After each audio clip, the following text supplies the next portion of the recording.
Monday, October 24th, 2022. I just decided to go for a walk. It's about 4:30 p.m. and I happened to come across these guys down here. I've never seen them down here, so they must have gotten out of their fence. So it's kind of an unusual, thing to see them down here, and it got me thinking. Maybe there's a meaning to it, and so I asked God to let me know if there was any sort of symbolism, because I was thinking about Jesus talking about the parable of the Good Shepherd and all that, and that's one of the sheep and shepherds are one of the major themes of the Bible, and but that's a little bit obvious, not that doesn't mean that can't be profound, but yeah, there's not nothing supernatural about thinking of that metaphor, but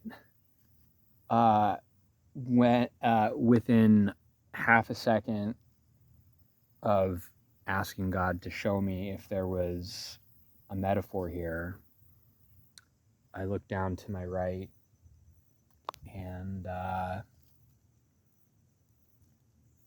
this guy was sitting right there 2 feet away from me. And that's a little bit on the nose. It's not very often you come across snakes, especially this time of year. And the way I interpret it is the Good Shepherd protects his flock from the snakes in the grass. And this is not a venomous snake, it's just a corn snake. But it's an image. And I will take that as the meaning. The other aspect of my prayer was that I want to see things from a God's eye perspective. God, show me how you as a good shepherd or as a good father who desires good for your children, a good father and his children ask for bread. Does the good father give them a snake or a scorpion? And I wasn't even thinking about the snake part. I was thinking more of the scorpion. But yeah, that's kind of another reference. So I was thinking about sheep and good shepherd and the good father, and why does it feel like when I've asked God for bread, he has given me snakes and scorpions? And I'm the way I'm understanding the reason for that is that I did not come to God as my father to ask him for his blessings, because I did not know God as my father. And it's been just a couple weeks since I feel like I've finally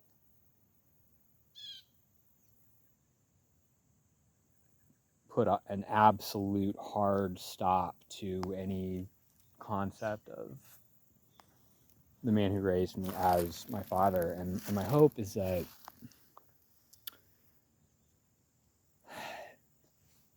that the reason God has not been able to step in was because I had this part of me that was filled up with a completely perverse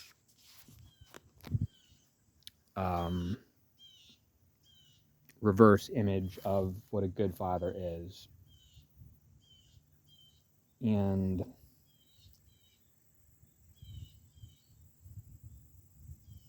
so yeah, there's that.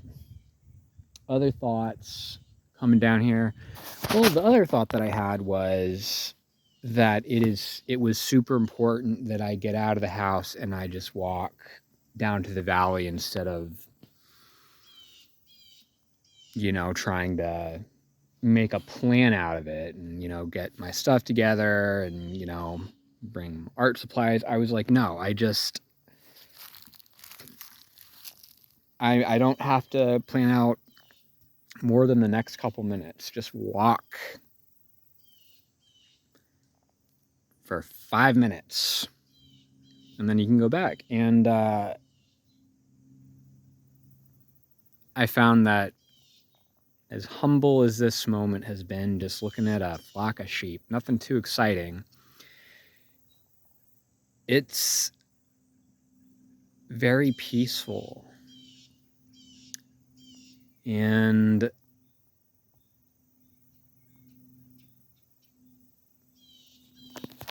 you know, sheep are actually smarter, I think, than we give them credit for.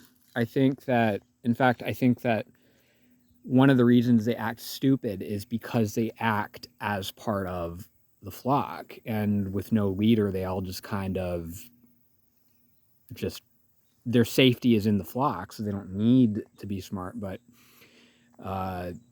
if you test their intelligence as individuals, they're actually, I remember reading that they could identify up to like 50 different faces of other sheep. And so they can, they have a certain amount of pattern recognition, I guess you could say. And I think similar things can be said of pigeons. Pigeons seem stupid, but I actually think pigeons are probably smarter than sheep, if I had to guess. I think pigeons are actually pretty smart. So anyway, those are my thoughts. Other thoughts, the Osage orange. This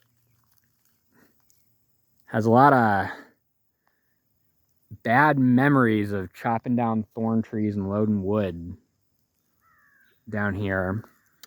But the other thought about these is that I read that these are actually a holdover from the Ice Age. And we know that because based on their size, there aren't any native animals in North America that are actually able to eat these things, that have mouths big enough, at least around here. Maybe a moose could or something. But the idea is that the reason that they are this big is because they are meant for animals from the Ice Age that were a lot bigger and could actually eat these. I mean, I don't know if deer eat these, or maybe they could. I don't know. But even if a deer could eat this, the size of it is still not conducive to being eaten by deer. And so if deer were the ones that were eating these and spreading the seeds around,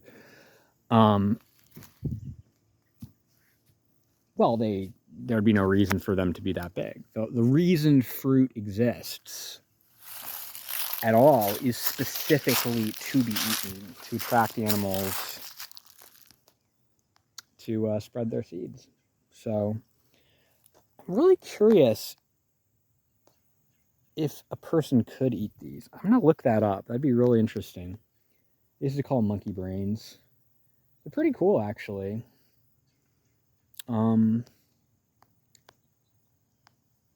they come from I guess they're called Osage orange trees. I guess they're called Osage oranges. And they... Mr. Snake still over here? Yes, he is. I think he's hurt. Or something. Something's not right about him. But anyway. That's all I'm going to say for now. Beautiful day. And getting out into nature. And I decided to come down here because I was looking for the healing power of nature. And